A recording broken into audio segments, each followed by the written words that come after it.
based on their buy-in and how they're building these things out, it's almost, well, nobody could ever say anything is bulletproof or recession-proof, but it's about as solid when you're getting in at this level, considering long-term values, yes?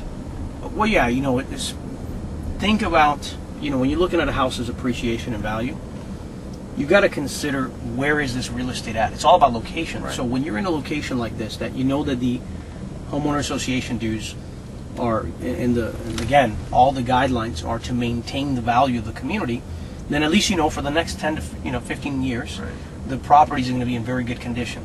Then you have to take into account when you're looking at a luxury play like this, is how many players are in here, how many people are investing capital here. And when you start seeing people from overseas putting this kind of capital, I'll give you an example. A year and a half ago, when we were actually doing our due diligence, there were maybe 8 projects that they were getting permits on right now. I don't even remember how many are now, but the last time I checked, there were 28 properties in the pipeline to be built. So this shows the amount of activity that's taking place, even though the economy is still slow. And why? Because you're getting a capital infusion from other countries who recognize this type of value. And so they're taking advantage of it. In most countries, a house like this would be $3, $4, $5 million. right. A house like this here is going to cost you $800,000, $900,000 for one of those smaller ones. So again, it's all about value add. And perspective, because Yeah. it certainly didn't look small. Tell me about it. So, but again, as you go through any part of this community, you see a lot of the really tight lots, and then you go through a couple sections and bam, you see a big footprint. Again, those are the double lots. So there is a demand, and that's how we became aware and we started implementing the strategy of acquiring double lots in this community. That just became a part. Now, one of the benefits for us is, again, this is not our business model.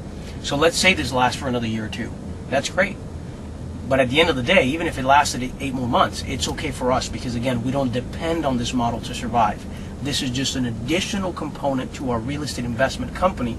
And having that versatility to be able to move from one extreme to the other or one strategy to the other only gives us a flexibility that most of the big funds don't have. And that's what keeps us performing for our customers and, again, producing some very, very solid returns. And I believe this, in fact, is another double as we're talking. Sure looks like it.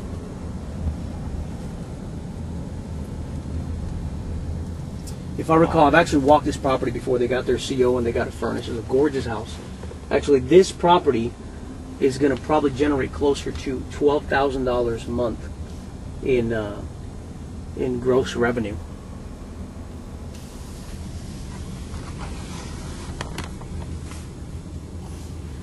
And again, it's not as magnificent as the other one I showed you with amenities, but the cost as well to build this one was significantly less than the other one, even though it's still a huge footprint. Sure. And so it's still going to be a profitable venture for the new owner. All have that ballroom appeal, grand ballroom as you're walking in. The entranceways,